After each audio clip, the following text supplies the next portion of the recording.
Ciao a tutti, Ciao! e bentornati sul canale. Oggi vogliamo parlarvi dei 3 hotel che abbiamo scelto per il nostro viaggio in Giappone e darvi qualche dritta per scegliere il vostro.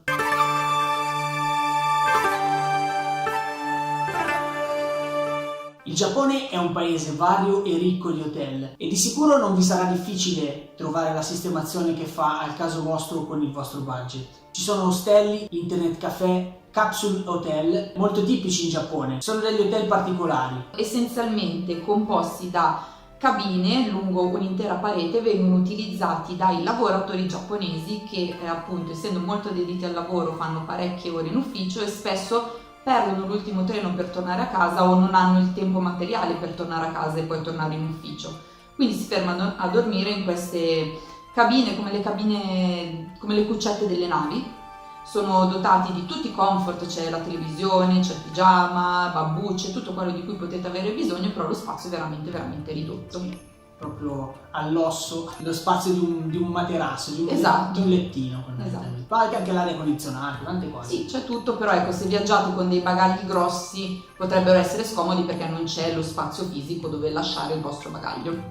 Quindi diciamo sono tipici da vedere, però magari per soggiornare non è sono un'esperienza sì. che si può fare. Poi abbiamo i Love Hotel, che sono un'altra esperienza che si può fare. Sì. Poi magari andate a indagare bene che cosa sono, comunque sono molto carini, molto caratteristici. E a differenza degli standard degli hotel giapponesi vantano camere con metrature veramente importanti, anche 20, 30, 40 metri quadri di camera. Ah sì. Poi ovviamente ci sono gli hotel classici, gli hotel budget e poi ci sono i famosi ryokan, sì, che sono delle strutture tradizionali giapponesi, come se fossero delle vere e proprie abitazioni, in cui dormirete sul famoso tatami, che è il letto a rasoterra giapponese, e nella stessa stanza in cui dormite vi verrà offerta una colazione tipica. Noi abbiamo scelto di soggiornare in hotel classici per unire sia la comodità di avere un bagno privato sia la praticità di essere molto vicino a qualsiasi fermata della metro. Infatti, ad esempio, i love hotel, che potrebbero essere più comodi per quanto riguarda lo spazio, si trovano di solito nella periferia della città e non sono così facilmente raggiungibili con i mezzi. In pratica i love hotel sono quelle strutture in cui si recano le giovani coppie giapponesi, ma non solo, per avere un po' di intimità, e per questo sono caratterizzati da tematiche. Ogni stanza ha una tematica diversa, ovviamente a sfondo erotico.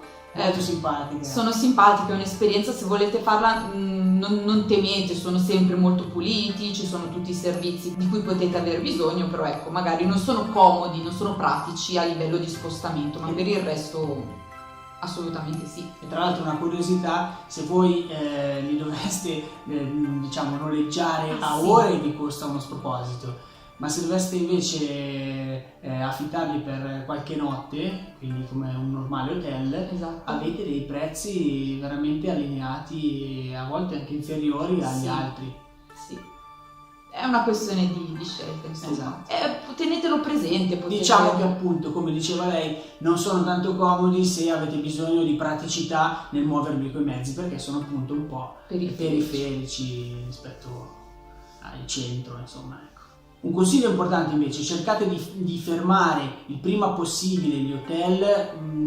Vi consigliamo a ridosso, cioè appena preso il biglietto, ovviamente seguendo le tempistiche che vi avevamo indicato nell'altro video, che se non avete visto andate a vedere, perché rischiate di perdere tutte le offerte migliori, specialmente se decidete di viaggiare in alta stagione, che attenzione, non è l'alta stagione che c'è in Italia, ma è la loro alta stagione generalmente è intorno ai mesi di marzo e aprile, per quanto riguarda la fioritura dei ciliegi, oppure intorno a maggio, quando ci sono altre festività in Giappone. Altrimenti vi dovrete accontentare di quelli che trovate a ridosso della partenza, e ovviamente posizione e prezzo e tipologia è quella che è rimasta.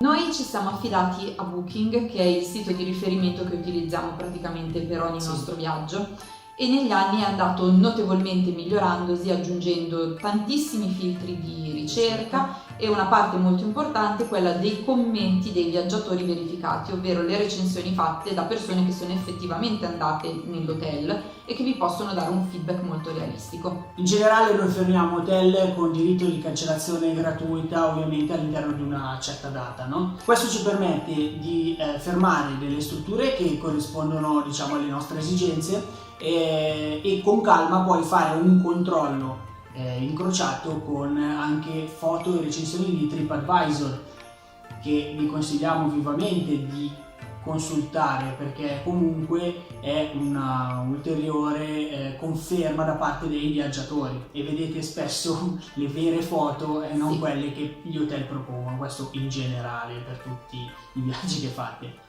Quando prenotate un hotel in Giappone tenete conto di una cosa molto importante: le camere standard hanno delle dimensioni piuttosto piccole a livello di metratura, vanno dagli 11 ai 15-16 metri quadri, però non preoccupatevi perché sono dotate di qualsiasi tipo di comfort voi abbiate bisogno, a partire dai classici set bagno con doccia schiuma, shampoo, spazzolino, dentifricio, rasoio, spazzola, ciabattine, asciugamani, pigiami, bollitore, tè verde. Avrete veramente tutto in una stanza piccola ma ben organizzata anche a livello di spazi. Ad esempio, in uno degli hotel in cui siamo stati noi, lo spazio per le valigie grandi, quindi quelle che mettete in stiva, era direttamente sotto il letto, quindi la camera era piccola ma c'era lo spazio per infilare sotto il letto le valigie. Quindi noi ci siamo trovati assolutamente bene, soprattutto a livello di pulizia sono veramente ad altissimi livelli. Moltissimo, veramente.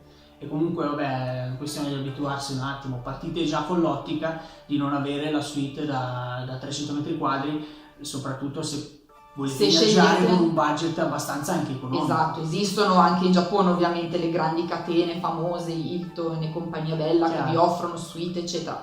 Però ad esempio il nostro scopo di solito quando viaggiamo è stare fuori il più possibile, la camera ci serve giusto come punto di appoggio per dormire e per il bagno. Una volta che abbiamo il letto comodo e il bagno pulito siamo a posto. Le nostre 3 scelte sono state Hotel Sanrut Higashi nel quartiere di Shinjuku a Tokyo. Shinjuku, spero che la pronuncia sia giusta. Abbiamo il giapponese un po' arrugginito, scusateci. È sicuramente uno dei quartieri migliori per soggiornare a Tokyo. La città è strutturata in maniera un po' differente rispetto alle classiche città europee. Non esiste infatti un vero centro. Tenete conto che Tokyo è 12 volte Milano circa ed è suddivisa in quartieri, quindi ogni singolo quartiere è un mondo a sé. Shinjuku è perfetto innanzitutto perché è un bel quartiere pieno di vita e molto pieno di servizi, quindi molto comodo. È servito dalle principali linee metropolitane e confina ovviamente con tanti quartieri famosi e assolutamente da visitare. L'hotel Keian Temabashi ad Osaka. Abbiamo scelto questo hotel principalmente per la sua posizione strategica rispetto alla stazione di Shino Osaka, che è una delle 2 stazioni della città, quella da cui partono gli Shinkansen. Proprio perché noi non ci siamo mossi per tempo con la prenotazione degli hotel, abbiamo perso l'opportunità di soggiornare a Kyoto perché le strutture che rispecchiavano il nostro budget erano già esaurite, per cui abbiamo ripiegato su Osaka, anch'essa sulla linea degli Shinkansen, che abbiamo utilizzato proprio come città base per poi spostarci verso Hiroshima, Nara, Kyoto e altre gite di una giornata che abbiamo fatto. Magari è il caso anche di dargli qualche dritta su quelle che sono state le nostre tempistiche di prenotazione, giusto perché almeno si fanno un'idea. Ok, allora tenete conto che abbiamo prenotato i biglietti aerei ad ottobre, esatto. Però per gli hotel ci siamo mossi intorno a dicembre-gennaio e per il periodo di fioritura dei ciliegi, che appunto è a cavallo tra marzo e aprile, più verso aprile. Sì, ultimamente sì. Era già troppo tardi per Kyoto. Kyoto è veramente gettonatissima e soprattutto per quanto riguarda le strutture tipiche. Noi volevamo appunto fare l'esperienza in una ryokan, ma non c'è proprio stato verso, erano rimaste solo strutture con dei prezzi troppo elevati per il nostro budget e quindi abbiamo ripiegato su Osaka, che va benissimo, appunto se anche a voi succede una cosa del genere sappiate che Osaka è perfetta perché è collegata con Kyoto, appunto poi passano gli Shinkansen, quindi è un'alternativa perfetta, valida e trovate più strutture. Se poi avete il JR Pass, esatto, non vi costa neanche nulla raggiungerla tutti i giorni, quanto volete, insomma. Esatto. Negli ultimi giorni del nostro viaggio siamo ritornati a Tokyo e abbiamo voluto cambiare hotel e abbiamo alloggiato nel super hotel Shinjuku di Kabuchiko, è un altro quartiere di Tokyo. Praticamente è il quartiere a luci rosse di Tokyo e si trova molto vicino alla stazione di Shinjuku. In ogni caso vi assicuriamo che la zona è una zona comunque abbastanza pulita. No. Sì, l'unica differenza rispetto magari a Shinjuku è che Kabuchiko è veramente piena di luci, colori, suoni locali, karaoke, qualsiasi tipo di divertimento. Però una volta che siete in hotel non si sente niente, dormite tranquillamente. No, infatti, assolutamente, anche perché sono ben sonorizzato. Assolutamente. Hotel pulito, ha rispecchiato comunque tutte le nostre aspettative ed esigenze.